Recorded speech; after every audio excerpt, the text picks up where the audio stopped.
Well, he actually never picked me up from the airport, Okay. but we landed at the same time. The team landed from Carolina, and I landed. Yeah, he offered right away to stay at his house. So I didn't even know. He didn't tell me that Townie was with him too. So all of a sudden they both get out of the car, and I'm like, all right, I got a couple new roommates here, so this is good.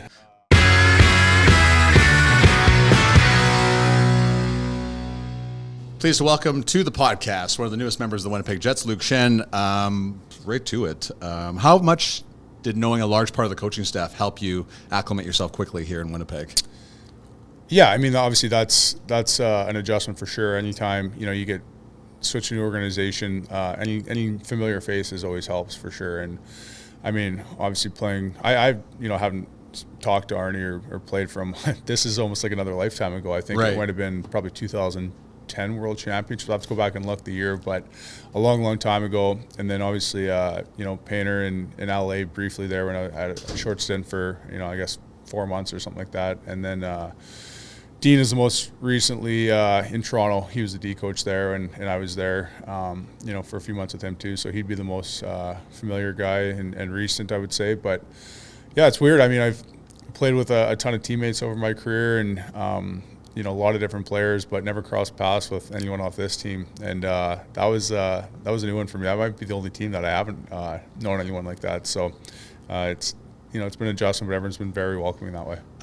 That was the wildest thing when you had your first media availability where you hadn't played with anybody, because that's so rare. Yeah. But now, especially for as long as you've been in the league, Yeah. and how guys cross throughout the National Hockey League. Yeah. It must have taken you aback a little bit. Wow, I've never played with any of these guys before. Yeah. No, it was. I familiar with a few guys. I've skated with Morrissey before in the summertime a little bit. He was out in Kelowna a couple times, and no shifes through mutual people. So we had contact that way, and a lot of guys that have played with guys here, but just I never personally played with anyone here myself. So yeah, it was.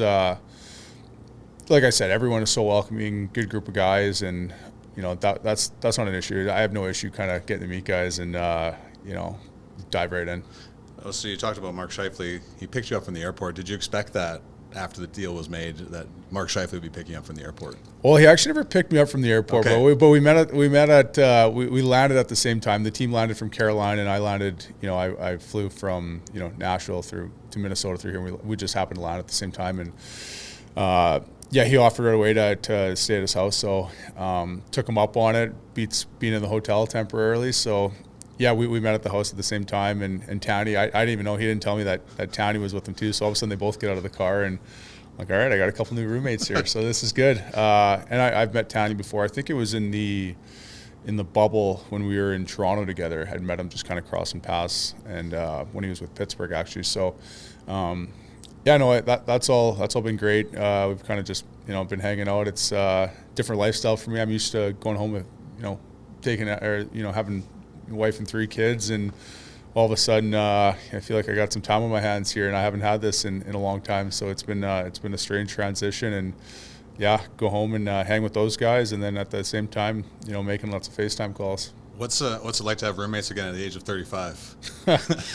Like I said, I mean, I got roommates. They're just different kinds back home. They're ages 7, 4, and 2 right now. So this is totally not the way that I would have predicted things. At this point in stage of my career, but just adjust as we go here. And like I think I said earlier in my when I did the media, every time I try to predict the future or think I got things figured out is usually when things end up total opposite, and this is not one that I was accounting for coming into the season, or like I said, at this point in my career. And it's everything's been sort of just a whirlwind, and just kind of everyone asked me a bunch of questions. What the it's going to happen with the family down the road, and my answer right now is day at a time. Like that's kind of the only way I can approach it right now, and obviously lots of moving parts, and like I said.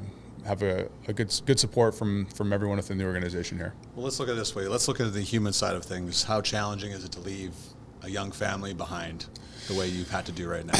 That's the hardest part, honestly. But I mean, the hockey part will take care of itself, and I'll figure that out. Like I said, I've played on multiple teams, obviously, so that's that'll be easy, or not easy, but that'll be that'll take care of itself. It's the family side of things is the tough part.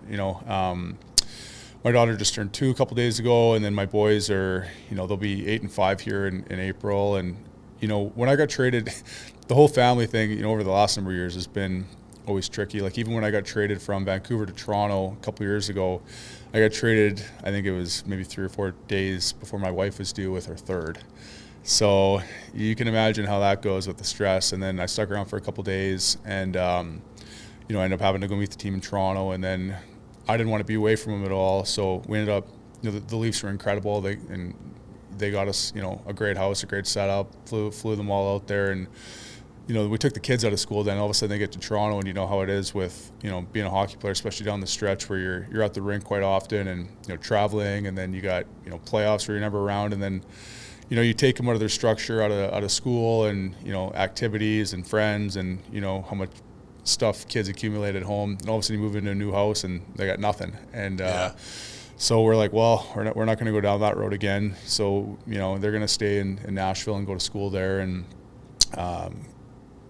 obviously, they're into hockey and baseball and that sort of thing. So that was tough. That was emotional. I mean, my boys now at the age where, they get it and they want their dad around, and same thing for me. Obviously, I'd love to be around too. And we'll figure out a time and where they can get down here and come visit. And like I said, the organization is totally understanding, and I think family's a big part of what they do here, and they've iterated that to me, which is big. So, in all this is by far the most trickiest part is balancing family with hockey. And at this point and stage of my career, it's not just about me, right? So it's like I said, there's no grand plan yet as far as how we're handling all this. It's day at a time, and lots of FaceTime calls.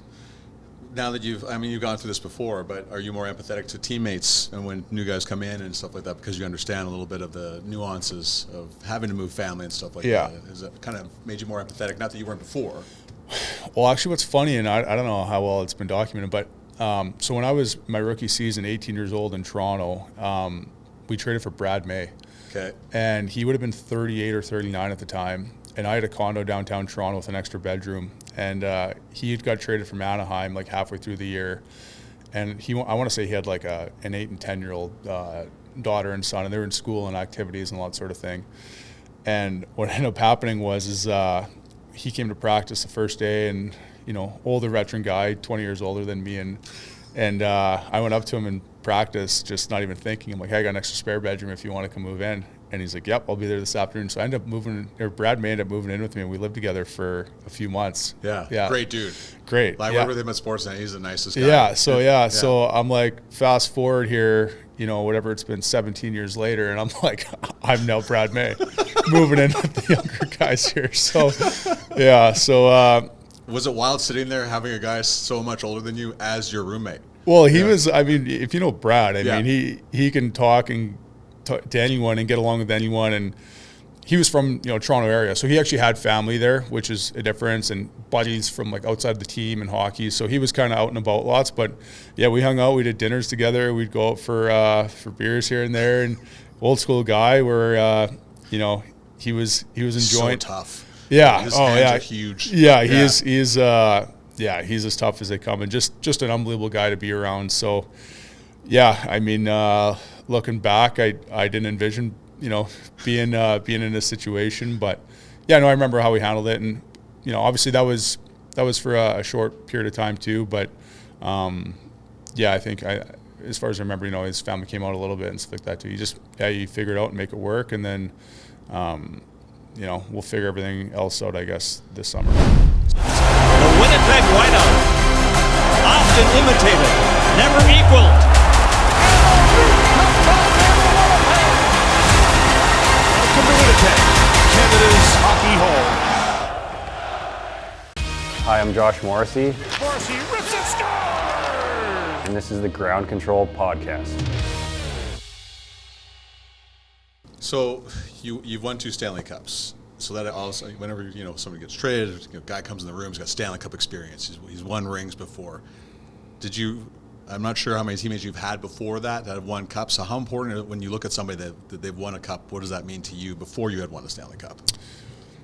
Well, I mean, obviously you got labeled, Winner. Yeah, essentially. But I mean, I think that just the biggest thing is the experience, right? Like you know what to expect, you know how, the emotional roller coaster, obviously you understand the pressure, being in a Canadian market, I fully understand it after playing in a couple stints each in Toronto and Vancouver. So this isn't catching me off guard by any means. I understand everything that goes along with it. And yeah, I mean, you kind of figure it out as you go when you get down the stretch with, the highs and lows and what it takes to win in the playoffs. But the biggest thing I learned is obviously, how much defending wins, and that's at the end of the day is what wins championships. And I can pass on some experiences and things like that. And yeah, I was so fortunate to be a part of a team in Tampa that we were able to win it a couple years in a row. And just how many guys, you need absolutely everyone.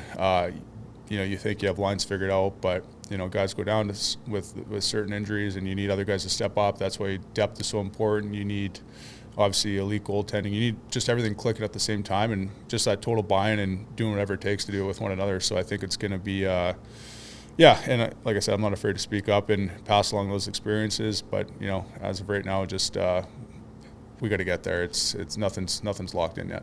What is the longest part of the season in your mind? What stretch? Where it's just dragging and. Well, it depends. Yeah. Depends how your year's going as a team. Let's just say if you're a playoff team. Yeah, if you're a bottom feeder, the whole year's long. The whole year, yeah. So where does it drag?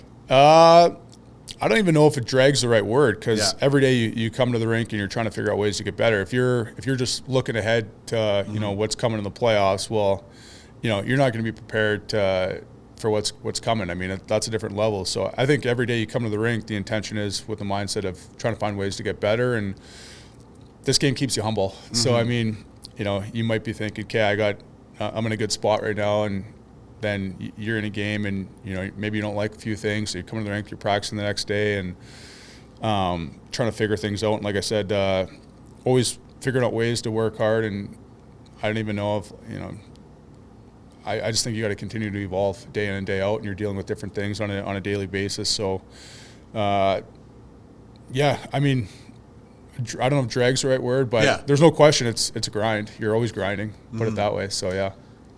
What's having been in the league for so long and play the game so long, what's one thing you like to pass on to your sons, or showing interest in hockey, or like what do you want to teach them?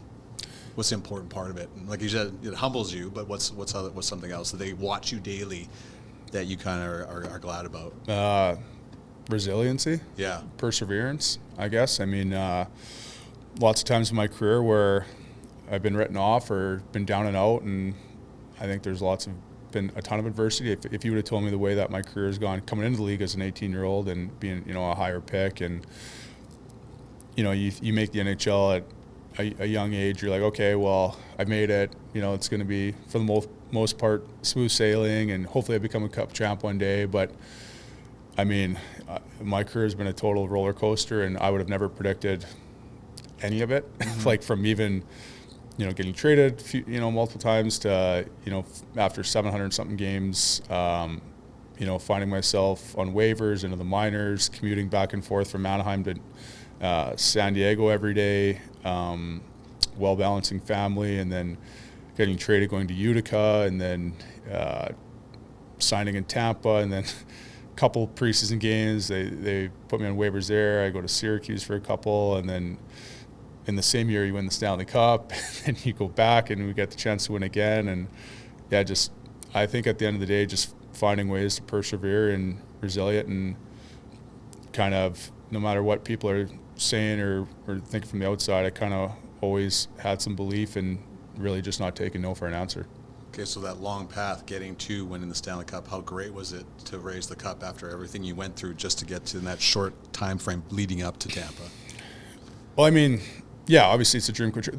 The cool thing was, the year before we won it in Tampa, I was at game 5, 6, and 7 when my brother won it with St. Louis. Yeah. So I got to experience it through him a little bit, and I was the most proud older brother you could possibly be, and couldn't be more excited for him. And obviously, what we went, the way we've pushed each other throughout our careers, to get the chance to see him do it, I couldn't have been more proud. But, I guess that kind of little extra motivation sparked a fire to want to do it. And then obviously when Tampa called that summer in free agency after what I'd been through the year before, I was, obviously an opportunity I didn't want to pass up on. I mean, the year before Tampa had that record-setting season, but they lost 4 straight in the playoffs, and they kind of wanted to get a little bit, bigger on D. And I took the chance to go there after a couple different opportunities, and it ended up working out. So, yeah, when you go through all that sort of stuff and you finally get to lift it yourself. When Braden won, I actually didn't even touch the cup because a little Was that hard not to?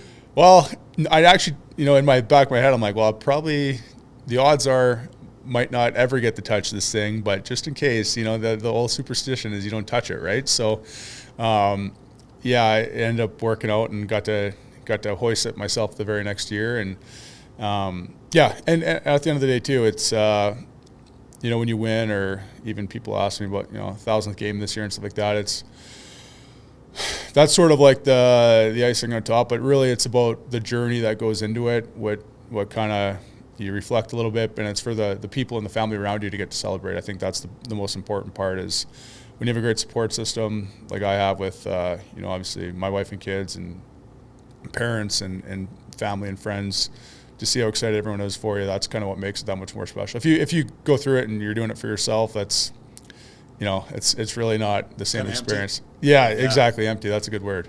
So Braden didn't even get to rub it in for that long to being a Stanley Cup champion, right? No. It was like I said. There's obviously sibling rivalry a little bit, so he didn't get to. Yeah, no, I mean. Not that he would. No, he wouldn't rub it in, but no, I mean, I just remember the whole day with the cup. He brought it to Saskatoon, and he was obviously did some great things. That he brought it. My dad was a firefighter for 30 years. He brought it by the fire hall, and then.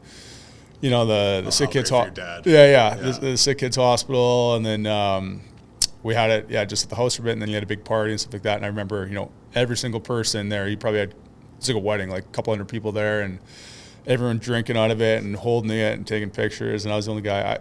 I drank out of it, but it was with a straw. that was the only thing. I didn't touch it. I didn't put my lips on it. I didn't put my lips on it.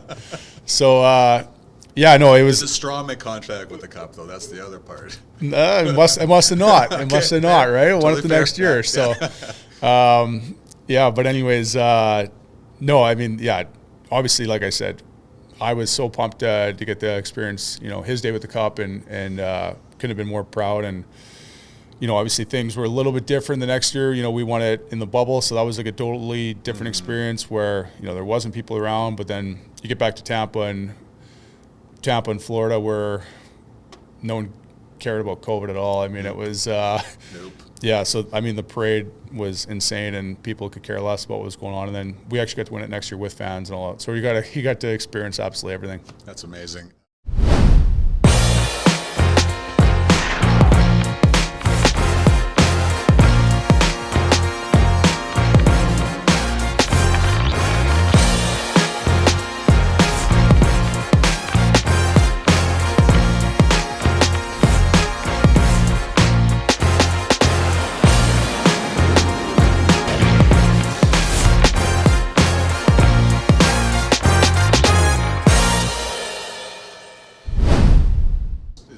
Both you and your brother, first brothers to play 1,000 games in the same season, reach their 1,000 game.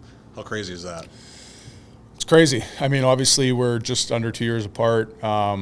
We got drafted back-to-back years, and it's just something we've always pushed each other. We've always trained together in the summertime. We skate together. We talk daily, like throughout our whole careers. Probably to the point where our wives get annoyed how much we talk to each other, which is but like it's just like we go through the same thing. We played together in Philadelphia, and got to experience going to the rink together every day. Like obviously the games are the best, but just whether it's road trips, dinner with the same group of guys on the road, and throughout our whole careers too, even when we've been apart, it's.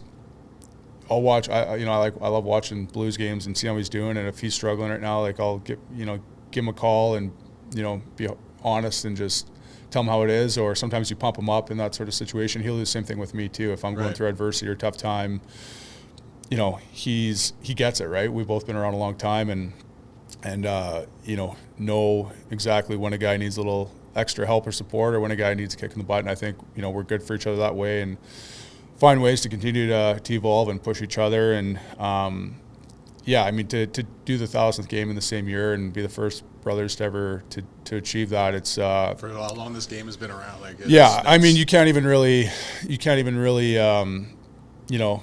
make that up. It's you don't even want to say, oh, it's a dream come true, because it's not even something you really dream about. The brothers are like right beside each other the whole time. The whole thing has been crazy, and obviously we're very grateful and fortunate and thankful to have the careers we've had, and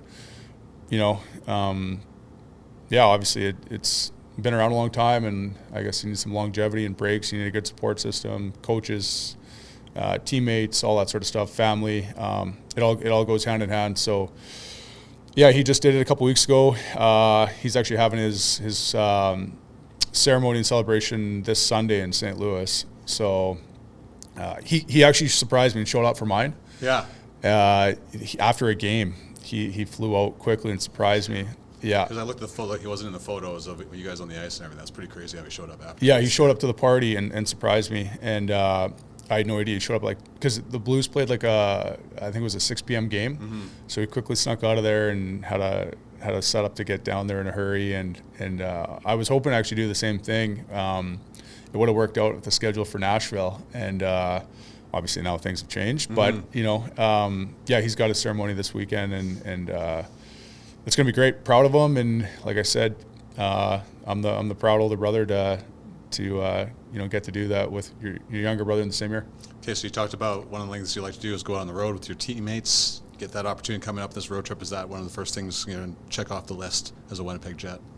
Yeah, I mean, the guys always laugh at me. I think, I've played how many years, and never once have I ever sat in my room and done room service. I cannot. I refuse. Okay, that's amazing. Yeah, not once. I refuse. I mean, that's the greatest thing about, to me, the game, and obviously is the people you meet along the way. And I think I said this earlier, I look back at my career and I'm like, I don't remember guys' good games, bad games, if they made an awful play or scored a hat trick. It doesn't register with me. I remember some things for sure, but over the course of this many games, you don't remember a lot. But I remember a lot of stories with the guys, a lot of laughs, and that's kind of what it's all about to me, to get out with the guys and talk hockey, chirp each other, talk about family, whatever it is, getting out and getting to know guys a little bit. And I think at the end of the day, you come to the rink the next day, you're laughing about what was discussed the night before, kind of just carries on, and you just build relationships. And I think that's what makes a good locker room.